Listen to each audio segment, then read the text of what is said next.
There's been an increase in robberies in and around the Hamden Plaza recently, which has the town mayor and police asking why. To prevent further harm to citizens, Hamden Mayor and Police Chief have agreed to enforce more patrols and crime prevention strategies. Plus, we go to Nick Martin with the weather, who hopefully won't be soaking wet. We'll be right back. The war in Ukraine rages on as Russian forces make moves to siege the Donbass region after failing to turn over the capital of Kyiv. An abortion bill in Nebraska was overturned last week, falling short of only 2 votes. The bill would have prevented women from ending pregnancy during any point of the process. The country celebrated over the weekend as Ketanji Brown Jackson was confirmed as an Associate Justice of the United States Supreme Court. So far, April's weather has been giving me a bit of whiplash. Cold, then hot, raining, then snowing, but the forecast for this week looks promising. Let's hope it stays that way. Now, although today's forecast might be down in the dumps, warm weather this weekend is only the beginning of what May will bring. And everyone knows April showers bring May flowers. Back to the much warmer studio than out here with Nick and Dom. Quinnipiac University is taking the next step in public health today as the booster vaccine mandate goes into effect. Quinnipiac is on the way to being fully vaccinated, but they still have a way to go before lifting COVID protocols. Robyn Karashik, QNN. The rate of homelessness in New Haven County has continued to decline over the last decade, but there are concerns for the people still experiencing this national issue. Shelters like Columbus House, Inc., located in New Haven, Connecticut, house roughly 2,000 people annually, and CEO Margaret Middleton is welcoming more people to use the shelter services. For people who are unsheltered, like people who are sleeping in places not fit for human habitation, we do outreach. We also provide emergency shelters. Kind of on that emergency side, we also have one transitional housing project, so a place where you can stay for up to 2 years. And then a huge amount of our work is focused on what's called permanent supportive housing. So housing that people with really high needs move into that they can afford. It costs them a third of whatever their income is to live in these units. And then we provide ongoing case management. So they might have, a pervasive mental health issue, or they might have an ongoing substance use disorder. They might have an intellectual disability that isn't, totally understood or diagnosed. They might have a lot of things going on that contribute to their difficulty in staying housed. And so we would provide them services once they get housed to stay put and not come back into the homeless system.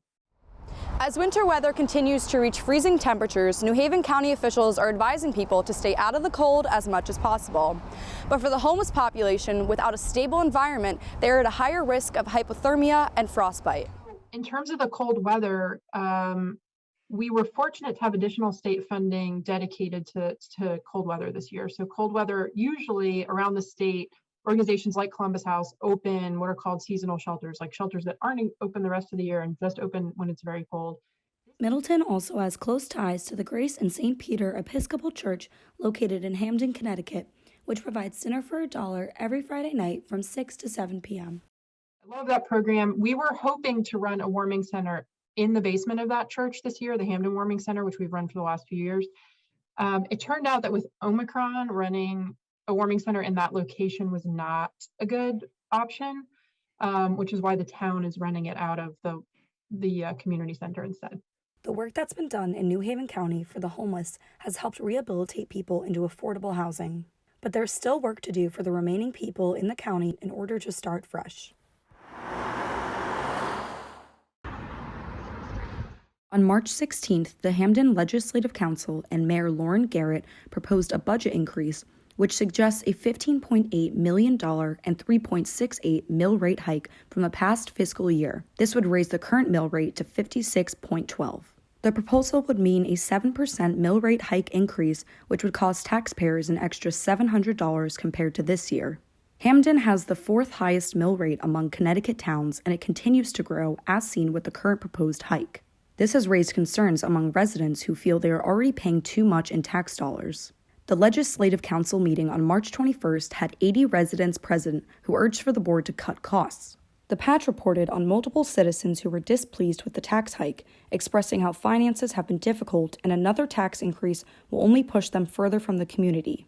The majority suggested to get rid of unnecessary costs like concerts, fireworks, flowers, etc., as well as cutting down on government jobs and benefits and decreasing the Board of Education funding. Residents like Alice Kasowski agree with the tax hike, but also wonder where their money is going. I think that there's been quite a history in our town of the real cost of things being disguised. I think that any mayor would like to disguise costs. I understand that. But I think it's gotten to the point where it cannot be disguised any further. Things happen and they become customary. They become part of the fabric of life, and people get used to them. The real cost of things gets hidden until it can't. Although Kasowski agrees that taxes need to go up to account for budgeting, she wants reform when it comes to Hampden policies and finances. I think that the most substantial part of the budget is waste management, and that's a field that I'm working in. And I'm just becoming aware how much of our waste processes are not well focused and could very easily be revised. Maybe that's the beginning estimation of someone who's overly optimistic. But I do believe they can be changed, and I think it would have a real impact. For now, the proposal is under review, and residents both for and against continue to question the logistics of the increased tax hike. The next Hampden Legislative Council meeting will be held on April 18th at 7 p.m. on Zoom for anyone who would like to join. Quinnipiac University is taking the next step in public health today as the booster vaccine mandate goes into effect.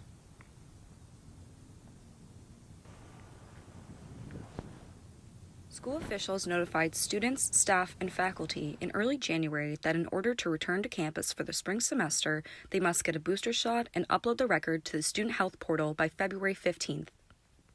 Some students were happy to know QU was being proactive in their fight against COVID-19. I'm someone who's, kind of all about science and stuff and medicine, and I generally trust what the vaccine is doing because I know the science behind it. I trust the science behind it, but I do understand the other side where it's like, I don't want to necessarily have to put things in my body that, I don't want to, but at the same time, it's like you are on a campus that, has certain requirements. So I think it's kind of a discussion to have where it's like, I think it's acceptable for Quinnipiac to require that. But I also understand how some people could be uncomfortable with it, and I would accept that. There were others, however, that were not too pleased with this new requirement. I feel like everybody, coming since they said that we had to get it, was going to get it anyways. Mm-hmm. So I feel like since this is the date, might as well. We had, a little... I agree. I just wish we had a little more time because I just had COVID, so I was scared of the reaction, and my doctor didn't want me to get it, and then I tried to push it off a little bit and they didn't let me. So maybe if they pushed it off to a later date, that was the only thing really, because I was going to get it eventually. But the school held a vaccine clinic last week to give students and staff an easily accessible option if they had not received their booster already. About 700 students, faculty, and staff showed up to the clinic, helping the university reach their goal of having the majority of people vaccinated for the spring. The school has stated that if students decide against getting the booster shot, they will be required to attend weekly testing at Burt Con to monitor COVID cases. Quinnipiac is on the way to being fully vaccinated, but they still have a way to go before lifting COVID protocols. Robyn Karashik, QNN.